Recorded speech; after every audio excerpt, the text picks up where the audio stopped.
Hello, and welcome back to Historical Terminology. Today we're going to be talking about animism, which is a belief system where everything has a soul and life, very popular with many indigenous cultures around the world. So we're going to talk a little bit about what animism is exactly, and then how it varies between different areas of the world. So let's get started. So what exactly is animism? Well, animism is the belief that objects, places, and creatures all possess a distinct spiritual essence. Animists can perceive all things to have a spirit, like rocks, rivers, weather, human creations, and even words, as having a soul, being alive. Animism is a religious belief that came into existence long ago, and although is less prevalent today, is still practiced across the world. So it's still something that is commonplace in many parts of the planet. Our modern view of animism was developed and studied in the late 19th century by anthropologist Sir Edward Tylor. Animism encompasses the belief that all material phenomena have agency and that there exists no categorical distinction between the spiritual and the physical world, and that spirits, souls, and sentience exist in all things, not just humans. Animists can believe in the power of true names, deities, and spirits as well. Now, there's kind of these two different versions of animism that were kind of just viewed through anthropologists' eyes.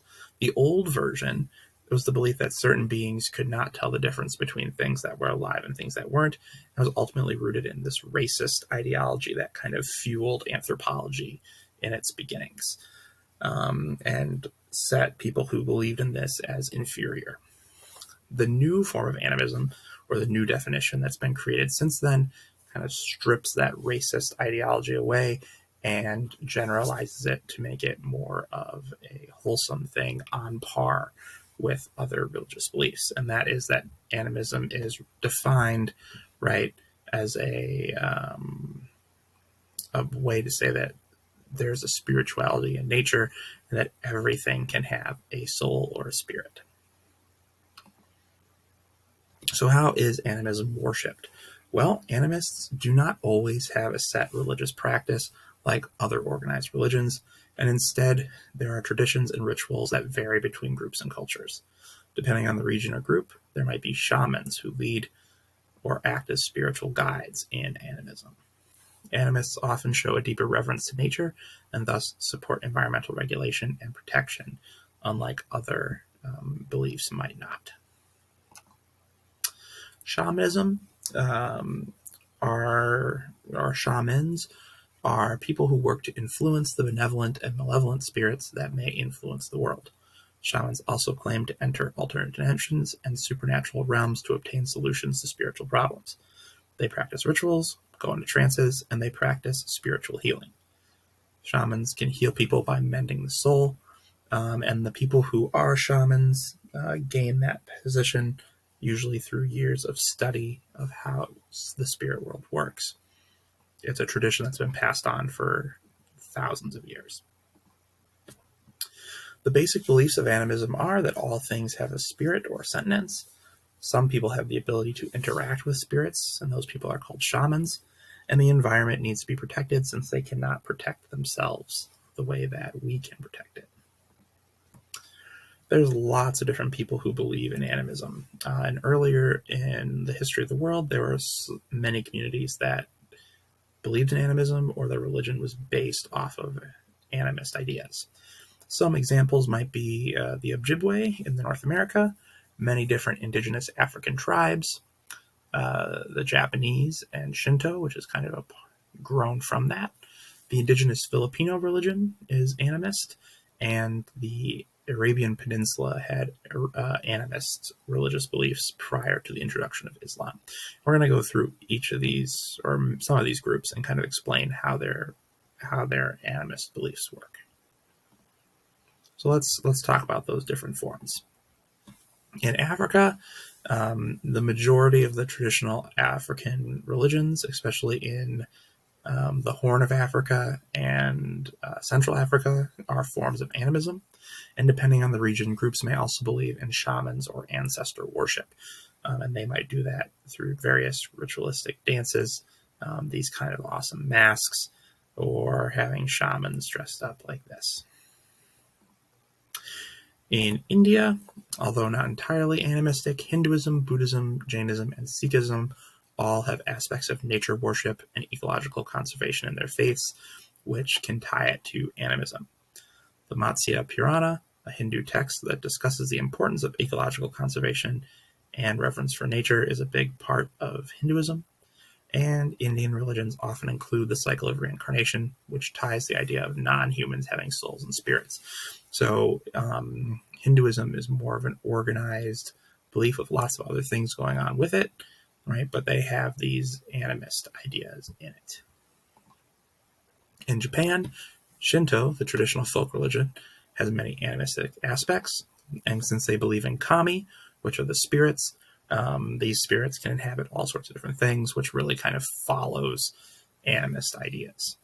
Shinto goes further to have specific priests that watch over temples that are dedicated to individual kami.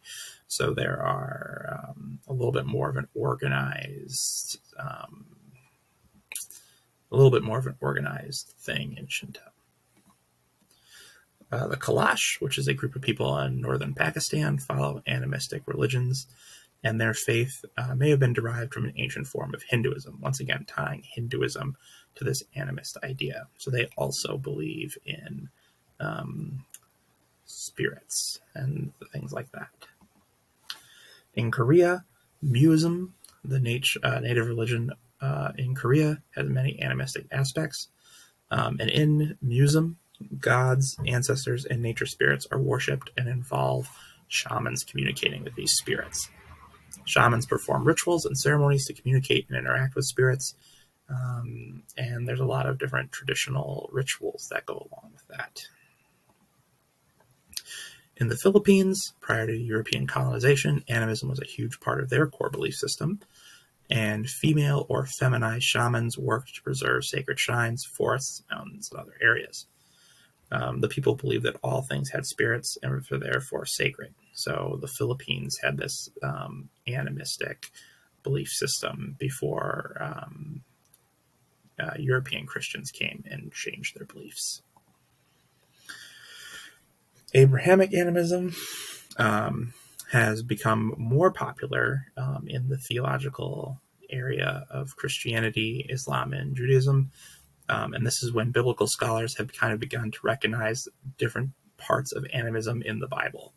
And this recent change is due to God's omnipotence, meaning that God is present in all earthly matters, even nature and animals. And this idea was given by Mark Wallace, and he's the theologian that was responsible for this idea coming from the Abrahamic religions.